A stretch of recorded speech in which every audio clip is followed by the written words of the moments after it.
Je vous partage une réponse que je donne à une question qui m'a été posée par un internaute ce matin, mais je donne une réponse collective parce que je suppose et j'imagine qu'elle peut intéresser d'autres personnes.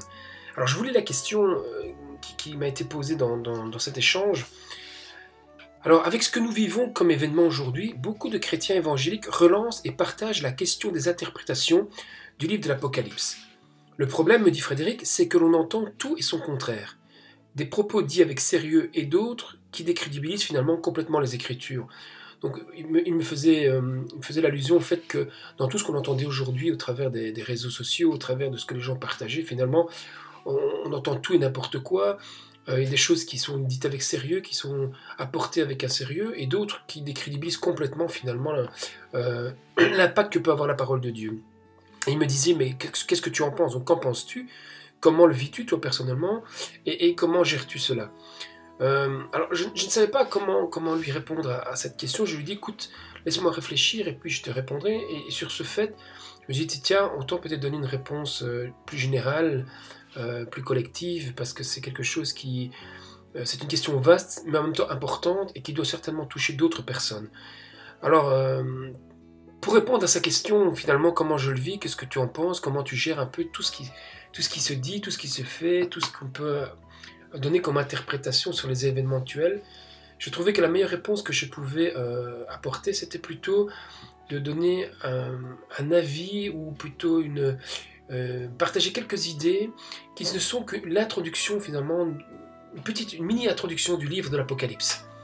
Et je pense qu'en répondant, en apportant une mini-introduction de ce qu'est le livre de l'Apocalypse, peut répondre en partie et laisser un peu travailler chacun d'entre nous par rapport finalement à tout ce qu'on entend à chaque instant. Alors, ma réponse, qui est, comme je disais, une mini-introduction à ce livre de l'Apocalypse, est à la fois, je qualifierais comme à la fois un encouragement et à la fois une mise en garde. Un encouragement à la lecture de ce livre, un encouragement à la compréhension, à l'étude de l'Apocalypse, parce que c'est un livre très important, et je vais en toucher un petit mot après, et à la fois une mise en garde quant à son interprétation. Alors je ne suis pas du tout un spécialiste de ce livre de prophétie biblique de la fin des temps, de ce livre de l'Apocalypse, je ne suis pas du tout un spécialiste, mais j'ai cet avantage d'avoir fréquenté différentes dénominations, différents lieux, où finalement les interprétations divergent. Pas forcément sur beaucoup de choses, pas forcément énormément, mais quand même des petites différences qui m'ont fait prendre conscience que finalement il y a beaucoup d'interprétations qui peuvent être apportées, faites avec sérieux. Alors d'autant plus s'il y a des gens qui amènent ça avec une réflexion spontanée, sans avoir le bagage qu'il faut en arrière-plan pour pouvoir s'investir dans l'interprétation de ces derniers livres de la Bible. Alors, je ne vous dis pas le nombre d'interprétations qui peut partir et comment ça peut dévier. Et donc, l'importance et sa difficulté. Donc, l'encouragement, pourquoi? D'abord, son importance. Ce dernier livre de la Bible contient un nombre invraisemblable de richesses.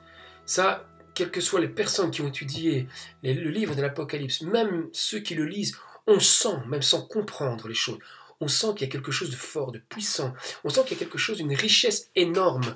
C'est le dernier livre qui prononce les derniers mots du Nouveau Testament, c'est le livre qui résume une fresque grandiose, tout le contenu prophétique des enseignements de Jésus qui sont repris et des révélations apostoliques de la fin des temps.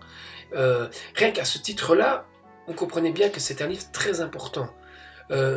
Jusqu'à certains qui disent que c'est finalement l'apothéose, c'est le point culminant final dans lequel toutes les beautés de l'écriture finalement sont ramassées.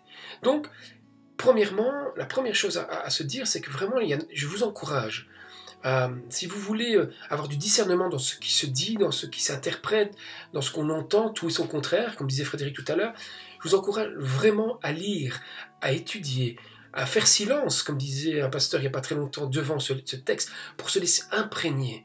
Parce que, et on verra après que c'est un appel qui est fait à l'Église de lire, d'entendre et d'écouter la parole de l'Apocalypse.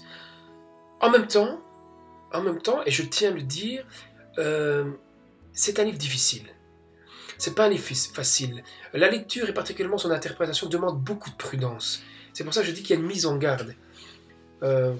que l'on lise, que l'on étudie, que l'on découvre Christ, parce que l'Apocalypse est avant tout la révélation de Jésus-Christ, c'est une révélation de Christ, mais aussi de sa personne. Donc il y a tout un intérêt à entrer, à pouvoir approfondir dans les Écritures, mais attention, parce que ce livre est quand même assez difficile, il n'est pas facile. La plupart des exégètes et la plupart des commentateurs disent que c'est le livre le plus mystérieux. Il est considéré par ces auteurs comme le livre le plus remarquable, mais aussi le plus énigmatique. Hein. Il est le livre le plus controversé de toute la parole. Comme je vous disais tout à l'heure, j'en connais un petit bout, vraiment un tout petit bout de certaines interprétations qui sont données en fonction des courants dans lesquels on se trouve. Et c'est pourquoi d'ailleurs même Billy Graham lui-même dira c'est le livre le plus mal compris et le plus mal interprété par le plus de gens que n'importe quel autre livre finalement. Alors, certains pensent qu'une compréhension totale et une interprétation parfaite de ce livre est une tâche impossible. Donc, pour vous dire que même les gens qui ont étudié, qui ont pris toute leur vie même parfois, pour pouvoir essayer de le comprendre, disent eux-mêmes parfois que comprendre dans sa globalité, dans sa totalité, est une tâche quasi impossible. Pourquoi? Parce que c'est un livre qui est plein de symboles, plein d'allégories. Sa véritable signification se trouve à l'intérieur même du livre, qui est exprimé par un langage particulier, un langage mystérieux, qu'on ne peut jamais être sûr d'avoir découvert la plénitude de son véritable sens par avance. Les explications que les gens proposent sont aussi nombreuses et aussi divergentes finalement que tous les savants qui ont essayé d'exposer ce livre. Donc voilà, première chose par rapport à ce livre de l'Apocalypse, c'est vrai qu'à la fois on a tendance, on a envie d'apprendre, on a envie d'écouter ce que les gens disent, on a envie de faire des liens. En même temps, je vous dis, je vous encourage à entrer de manière sérieuse dans cette lecture, dans sa compréhension de ce que ce livre veut nous apporter, et en même temps de rester prudent. L'un ne va pas sans l'autre, et l'un ne s'oppose pas à l'autre. La sagesse et la prudence sont importants, notamment et particulièrement pour ce livre. Alors, pourquoi cette prudence aussi? Parce qu'il y a un risque. Et le risque, c'est le dérive de l'interprétation. On est vraiment dans... Quand on parle des choses, quand on parle de l'interprétation prophétique de ce que l'Apocalypse nous parle, il y a toujours ce danger, ce risque, c'est qu'on dérive, que l'on rentre dans une dérive de l'interprétation. Pourquoi? Parce que d'un côté, on est poussé par le désir de voir s'accomplir le final de la grande promesse que Dieu fait, cette restauration de la terre, cette restauration du monde, cette victoire glorieuse que Dieu va avoir, dans laquelle nous allons participer. Alors on est poussé d'un côté par ce désir, et en même temps on est poussé par un autre sentiment qui est présent actuellement, notamment dans l'événement que nous vivons, c'est que lorsque l'on est... on a besoin d'être rassuré face à des événements menaçants, on a besoin d'être rassuré face à des événements insécurisants dans notre monde. Et donc, le danger, finalement, avec ces deux pressions, c'est de vouloir devancer la réalité à venir en interprétant celle qui est présente comme étant un événement précis annoncé dans les Écritures. Alors, pour le dire autrement, c'est le risque d'interpréter trop vite les événements présents en voulant les relier, finalement, à ce langage mystérieux que l'on trouve dans l'Apocalypse.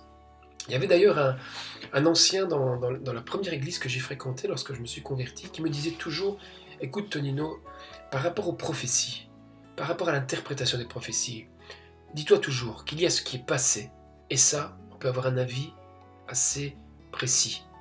Mais tout ce qui est à venir, tout ce qui est à interpréter pour l'avenir, tant que les choses n'ont pas eu lieu, faisons bien attention. Et cette attitude sage, pour moi, me semble être le fait de rester, et bien évidemment de rester attentif aux signes des temps. Bien sûr de rester attentif à ce qui se passe. Bien sûr de rester attentif à ce que nous vivons. Peut-être un élément qui a été annoncé dans la parole de Dieu. Mais pas forcément. Et donc, une attitude sage, c'est d'attendre paisiblement, avec la paix que Dieu donne, avec la paix que le Christ nous donne au fond de notre cœur, au fond de nous-mêmes, malgré les événements qui peuvent venir nous bousculer, qui peuvent venir menacer le monde et la terre, c'est que les choses qui doivent arriver, de toute façon, arriveront.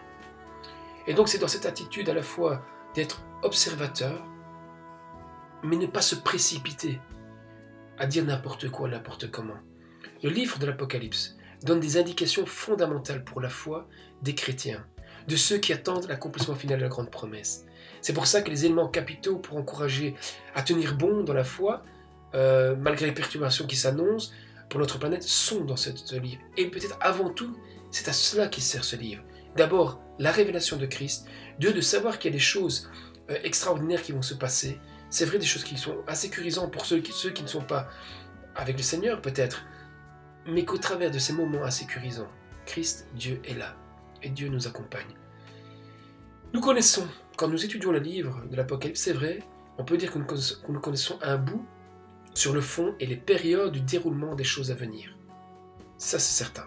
Alors, je ne suis pas en train de dire que l'Apocalypse ne nous apprend rien, que ça ne nous révèle rien, et qu'on ne peut rien rapporter par rapport à l'histoire de notre monde, l'histoire de l'Église, que du contraire, c'est pas ça que je dis.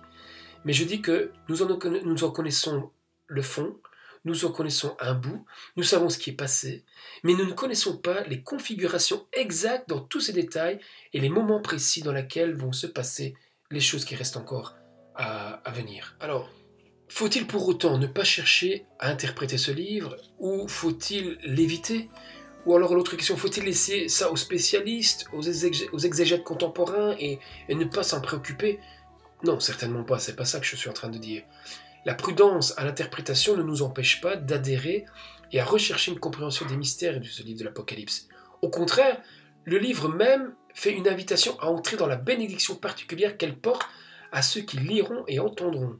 Donc entendre, c'est-à-dire chercher à comprendre, entendre, rentrer dans l'entendement, c'est-à-dire d'une écoute attentive, on peut passer dans l'entendement, la compréhension des choses, par le renouvellement de l'esprit sur les mystères de ce livre. Et je vais vous lire d'ailleurs Apocalypse 1, verset 3, dès l'entrée, heureux, donc c'est une bénédiction, il y a ce bonheur pour heureux celui qui donne lecture des paroles de cette prophétie, et ceux qui les entendent, et qui, donc, non seulement il faut avoir une écoute attentive, non seulement il faut entrer dans l'entendement, dans la compréhension par une intelligence renouvelée par l'esprit, avec toute la prudence que cela demande, et ceux qui obéissent à ce qui est écrit dans ce livre, car le temps est proche. Il y a aussi une révélation d'une obéissance particulière pour le peuple de Dieu à la fin des temps. Alors, conclusion, je pourrais dire par rapport à cette petite question de départ, selon le refrain qui revient continuellement dans le livre de l'Apocalypse, que celui qui a des oreilles écoute ce que l'Esprit dit aux églises. Cette invitation est faite à chacun d'entre nous. Cette invitation n'est pas faite aux exégètes, cette invitation n'est pas faite aux supra-intelligents de la parole de Dieu. Nous sommes tous invités à lire, à écouter, à entendre, à laisser l'Esprit nous renouveler dans notre intelligence, à peut-être comparer ceux qui ont peut-être une finesse pour pouvoir nous aider à comprendre ces signes des temps. Mais bien que compliqué et mystérieux, il doit être possible, d'après la parole de Dieu, de comprendre ce que l'Esprit dit aux églises dans cette dernière partie des Saintes Écritures. Pour cela, on a besoin finalement de faire ça avec beaucoup de prudence, avec beaucoup de sagesse, de l'aide peut-être de personnes qui ont peut-être reçu peut-être ce don particulier de pouvoir nous aider à comprendre, même s'il y a plusieurs niveaux de compréhension. Et je pense que dans la parole de Dieu, dans l'Apocalypse comme dans d'autres livres de la Bible, il y a toujours plusieurs niveaux de compréhension. Moi, je dis toujours que les prophéties bibliques, ça me fait penser, et je pense que c'était un pasteur très lointain, je ne sais plus, qui m'a donné cette image. Il me disait, tu sais, une prophétie dans la Bible, c'est comme un caillou. Hein, je ne sais pas si vous avez déjà joué à faire des ricochets sur l'eau. Il dit, ben voilà, la prophétie, elle arrive à un moment donné, elle a un message pour les communautés de l'époque à laquelle celle-ci est prononcée, puis elle rebondit, elle a un message pour les individus de tous les temps, il y a un message pour chacun d'entre nous dans ces textes, puis le caillou continue à faire rebond, et il y a aussi un message spécifique pour l'Église existant à une époque précise de l'histoire, entre l'ascension de Christ et son retour. Et donc, la prophétie biblique, elle est un peu comme ce caillou qui finalement rebondit, ricoche comme ça sur l'eau. Elle a plusieurs significations, elle a plusieurs niveaux de signification, ou plusieurs en tout cas significations sur le temps.